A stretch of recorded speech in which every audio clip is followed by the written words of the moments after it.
Hi everyone, it's Andrea over at Sewspire.com, and today I am here to show you how to laminate fabric.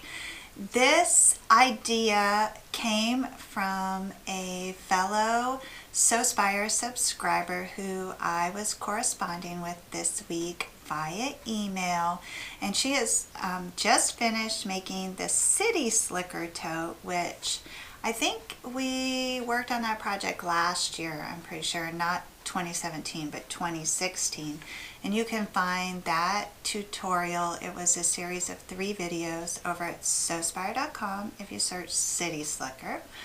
But Carol sent me a photo of her finished City Slicker tote, and it was gorgeous. And she mentioned that she had laminated the fabric herself because she could not find any laminated fabrics at her local shop that she liked. And I thought that was very clever, and so I asked her, how did you do that? And she told me about the product that she used, and so I went to fabric.com and I ordered some. It is called exactly Pellon, that's Pellon 875 Lamifix, Lamifix Vinyl in clear. It says that it's 100% polyester, which is really interesting to me. And on fabric.com, the minimum quantity that you could order was 2 yards. So the total cost for the material was $17.50. I paid $4.99 for the shipping, $1.19 for tax, and then the complete cost was $23.68. So I have here 2 yards of the Lamifix, and that's going to be enough for me to make at least one very large project. I'm thinking I'm going to make a notebook cover with the exterior laminated, and then a tote bag, or the bases of several tote bags laminated. But today's video is going to focus on the actual process of laminating the cotton fabric. So this particular product is super clingy and staticky. I'm sure that the freezing cold temperatures here and the fact that we're running the heater nonstop is contributing to that. So it might be easier to work with in the summer, but you can see it just like rolls up and is very clingy, and all the lint and little threads are also clinging to that. So the first thing that you want to be sure of is that when you press this down on your fabric, you're not also sealing in other threads or hairs or lint or things like that. So I would start by working with a small piece instead of a large piece until you have optimized your conditions. So I am working here with just a very small piece of a print that I adore, and you all know it's from hawthornthreads.com, and this is one of their original pieces or original designs, and I think it was called Christmas Flower or something like that, but I will definitely put the link to the fabric in the notes because it's that gorgeous. The piece of fabric is 7.5 by 12, and I cut a like size. This is just cotton here, and then I cut a like size piece of the Lamifix. Now, according to the instructions, there is a dull side to this and then a glossy, shiny side. You are to take the fabric right side up and place that glossy side right side up right on top of the fabric.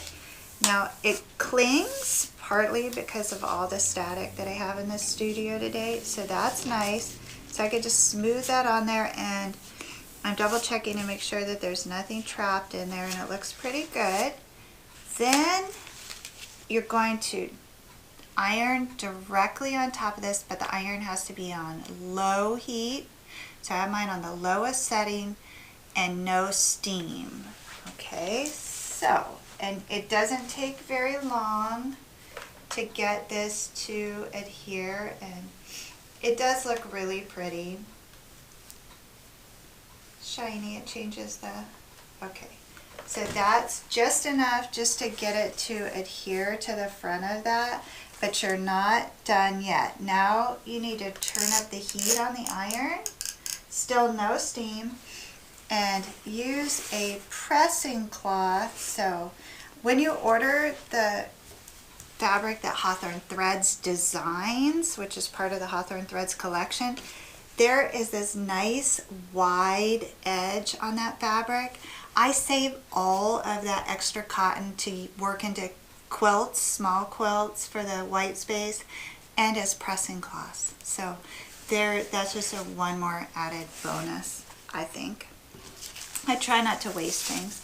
Okay, so I have this sort of attached with the low heat, and you can see it has the shine, but it would never hold up as is. I'm going to put that on the iron, put the pressing cloth right on top, and I feel like it's very important, and the instructions may indicate that as well, that you're going to keep moving with this higher heat setting. It says press firmly for about 5 seconds. Repeat lifting and overlapping iron on other sections until entire area is completely fused. So 5 seconds is not very long. So let's see if it's hot. And I'm going to get started.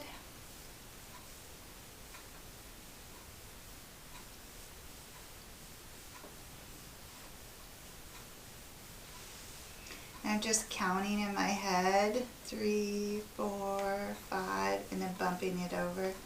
1, 2, 3, 4, 5. Then I'll just give it one good swoop over there. Check it. It looks pretty good. Okay. And then I am very tempted, it doesn't say this here, to flip it over and iron it on the back. So I'm going to do that. To keep my little board safe, I'm going to put that underneath of it.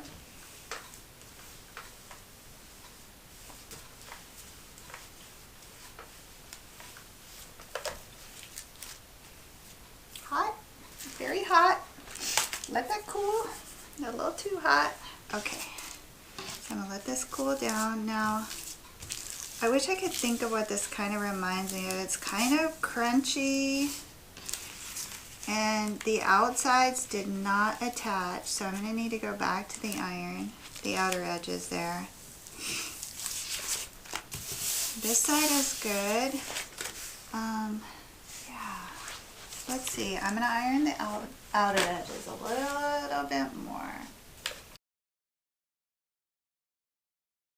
Okay, that looks better. So I think, like, you can see here on the edge where maybe perhaps too much heat was applied there, and it started to like crinkle up. Oh, let me check the bottom of the iron.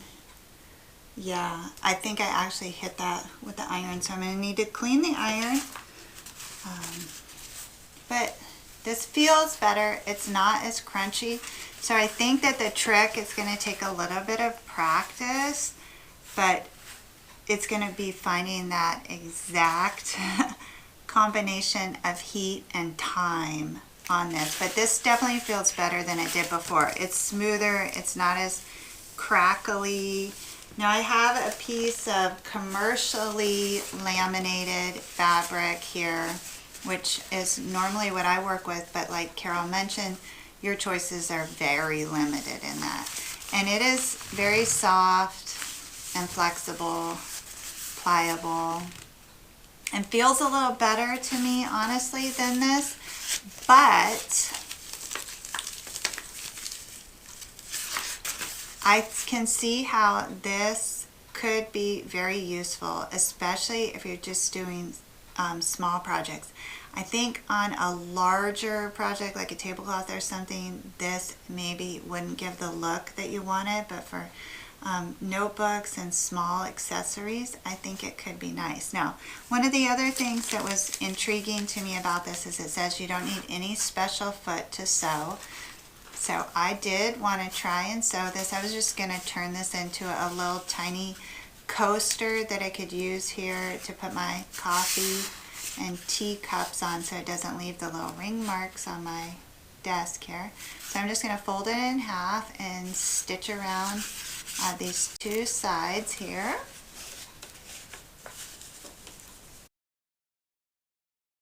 And then I want to trim that. Now because it's laminated, it shouldn't fray, which would be another bonus.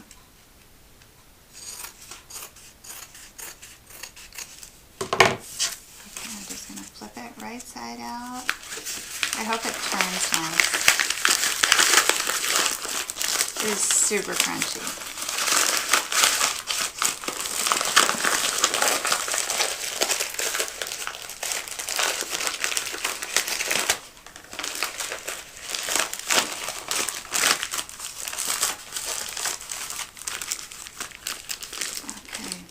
And when I turned it around, you can see that it's starting to pull away a little bit from that. I will try pressing it again, but it actually, you know what it does? It's giving it, at first I thought that I wouldn't like this, but it's actually giving it that worn, like waxed canvas look. Okay, so this could be cool as far as a distressed look. The stitches are a little wider there on the side, but I'm going to try and press this with a cloth because I want to fold this top edge under so we can try and top stitch it and see how the foot likes this coating.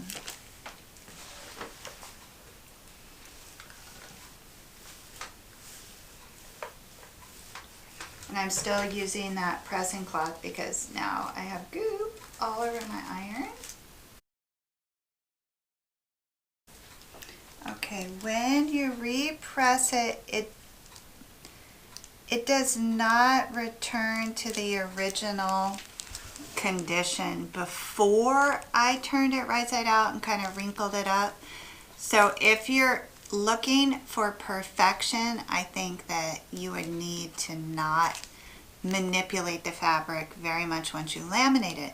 But that being said, especially with this black background, it does offer a distressed look that really, like if this was turned into a zipper pouch, could be quite cool. So for little pouches and things, I think it could be a really fun look. And you could definitely wipe them down. So now I just want to top stitch all the way around this and see how this material stitches, and if it's a nice clean stitch or if there's resistance like you typically will get with the commercial laminates. Alright, it does stitch up nice. I had absolutely no resistance at all from the machine, so that's cool. The stitches on the back, you can kind of feel how it punched through that fabric. And maybe raised up, little sharper edges on that coating. Whereas I have a piece of the regular laminate that's commercial laminate, and I don't feel that. But overall, I think that this could definitely have some uses, especially if you're trying to attain a certain look. I'm just gonna crinkle this up and see what happens. Because like if you made a big tote bag out of this, you're going to use it, maybe crinkle it up as well. And when you crinkle it up, it definitely gets more of a distressed look. So if you're looking for perfection, this is not going to be an easy product to work with. But if you wanted to create something super cool and distressed and very modern, I love it. Yeah. Thank you, Carol, for making this suggestion. I'm really glad that I tried this, and I have almost 2 yards of it left, and I'm going to use it up and create some funky distressed tote bags, I'm feeling like. So that was fun. I hope you enjoyed this tutorial. If you're looking for my full sewing tutorials, head on over to Sewspire.com. I have 58 of those ready for you, all different kinds of projects. I will be back next week with another video to inspire the creative genius in you. So until then, as always, please know the creative genius in me celebrates the creative genius in you. Have a beautiful day, everyone.